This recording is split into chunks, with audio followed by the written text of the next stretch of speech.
Hi everyone, happy Monday. I hope you guys had a good weekend. I know the weekend feels just like every other day, but I hope you at least enjoyed some time off math. My big thrill this weekend, I bought a new couch. I have never in my life been so excited about a new couch, so I enjoyed some really good lounging this weekend. For today, I'm gonna have you guys just practice the solving one more time before we move on. I just wanna make sure everybody has a really good solid understanding of the solving, both the level 1 and the level 2. So I'm not gonna teach you anything new today, but I am gonna just give you a really quick recap. I'm gonna do a level 1 problem, a level 2 problem, just so you can see it one more time, just in case we have forgotten anything. Yeah. So really fast in this video, I'm just gonna go through these two examples so you can see them one more time, and then your assignment for today is to just practice these one more. So I have a little quiz set up, and then we'll move on to new stuff starting tomorrow. We'll talk a little bit about the graphing for the rest of this week. So yeah, here we go. So if you're looking at the two problems I have here, this is a level 1 and this is a level 2. If you notice, the level 1 just has the 1x here, and then the level 2 problem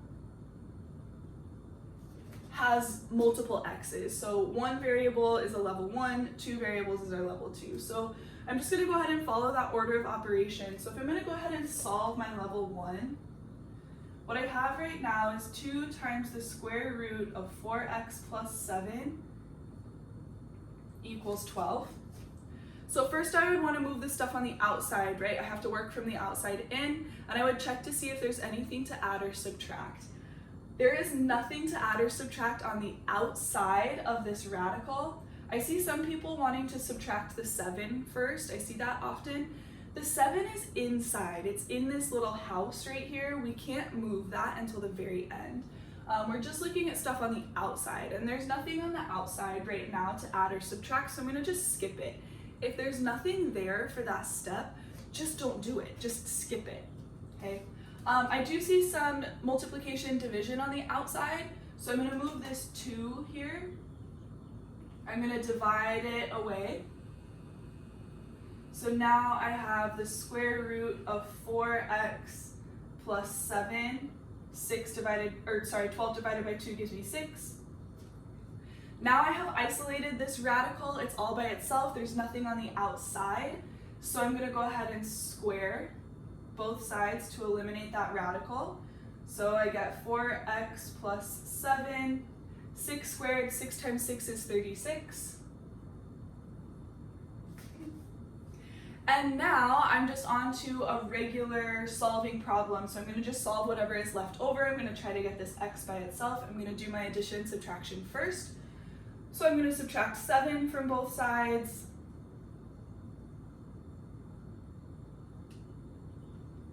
I get 4x equals 29. And now I'm just gonna move the 4 here, divide both sides by 4. And I'm getting x equals, if you type this into your calculator, 29 divided by 4 is gonna give you 7.25. Okay. And the decimal is totally fine. It won't always be a decimal, but if it is, it's fine, don't freak out.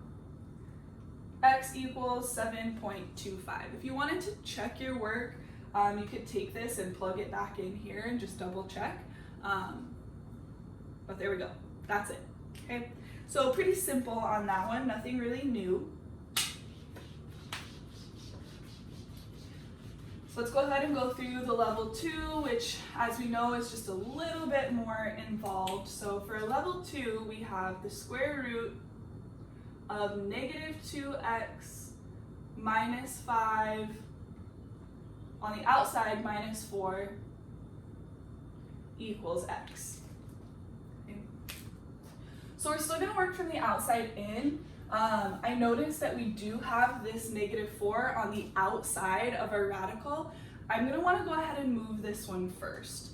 So I need to get the 4 moved over to the other side because I need to get this radical by itself before I can square both sides. So sometimes people want to immediately square both sides. We can't do that until we move the stuff on the outside, meaning we have to add 4 to both sides first.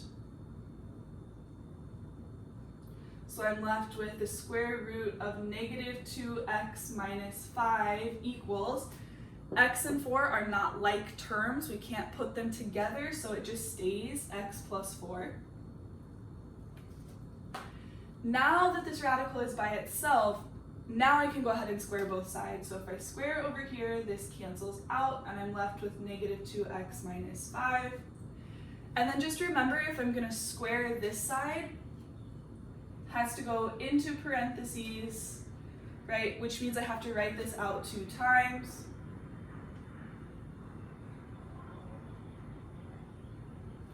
And I'm going to have to FOIL this over here. Okay. So the negative 2x minus 5 doesn't change. But now I'm going to go ahead and go first, outside, inside, last. So I'm going to distribute the x through here. X times x is x squared. X times 4 is 4x. Now I'm going to distribute this 4 through, so 4 times x is 4x. And then 4 times 4, just be really careful here. A lot of people put 8 and then it throws off everything. 4 times 4 is 16. I can put these together, so what I really have is x squared plus 8x plus 16. And now I'm going to want to move everything to one side. It's easier if you move these two to this side because it keeps our x squared positive, but yeah, either way. So I'm going to move these two over to this side. Remember, you have to do opposite. So this is another really common mistake. If this is a negative 2x here, to move it, I have to use plus 2x. I'm going to add it over here to its like term, right? It goes with this other x. Same thing with the 5. This is a negative 5, so to move it over, I have to use the opposite. So I need to add 5 to both sides. I'm going to add it over here to its like term, the 16. Because we used opposites, right, these cancel out, which is the whole goal.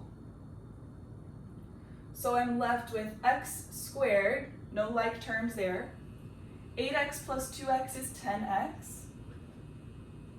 And then 16 plus 5 gives me 21.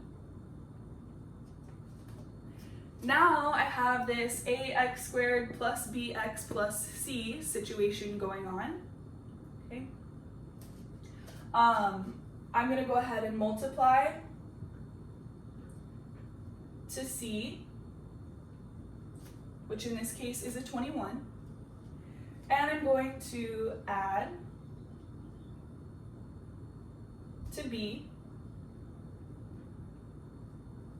which in this case is a positive 10. Okay.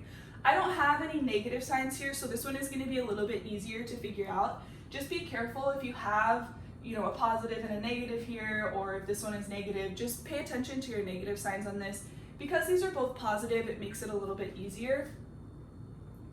So I need to figure out how can I multiply to 21 and add to 10, okay?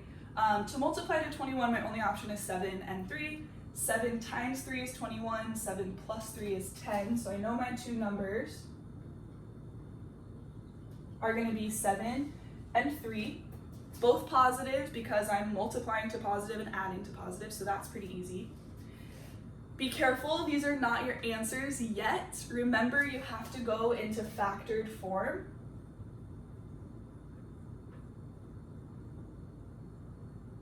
Okay. To make your groups, these two numbers make the groups. They don't make your answer yet, they just make the groups. Now, we can solve from each of these groups. Remember, all you're doing is changing the sign. So your plus 7 here becomes x equals negative 7. And your plus 3 here becomes x equals negative 3. Okay. Done, final answer. There's a little bit more to this, checking the answers. There's such a thing as extraneous solutions. We're not doing those in this class, but just they do exist. So if you're using other math resources and they mention extraneous solutions, like if you're looking at Khan Academy or some other math site or something like that, and it mentions something called extraneous solutions, just know I want these are both possible solutions, and I just want this as your full complete answer. Extraneous solutions would be covered in pre-calc and trig. We just don't really have like the time, or because we're online right now, everything's a little bit crazy. So just know, if you see somewhere, if you're looking at other like math sites or something like that, and it mentions extraneous solutions, to check for extraneous solutions. We're not doing that in this class. I didn't teach it, so just this right here is the answer that I'm looking for, or your possible solutions of x equals -7 and x equals -3. Okay, quick refresher for you. Go to Google Classroom now, go through the assignment. There's not a slideshow or anything today, just because like this is it. Just go do your practice problems, and that's all I have for you today. And then we'll start new stuff tomorrow, so please just make sure if you're stuck on this or feeling confused on this that you let me know so I can help you. Okay, nice job guys. See ya tomorrow.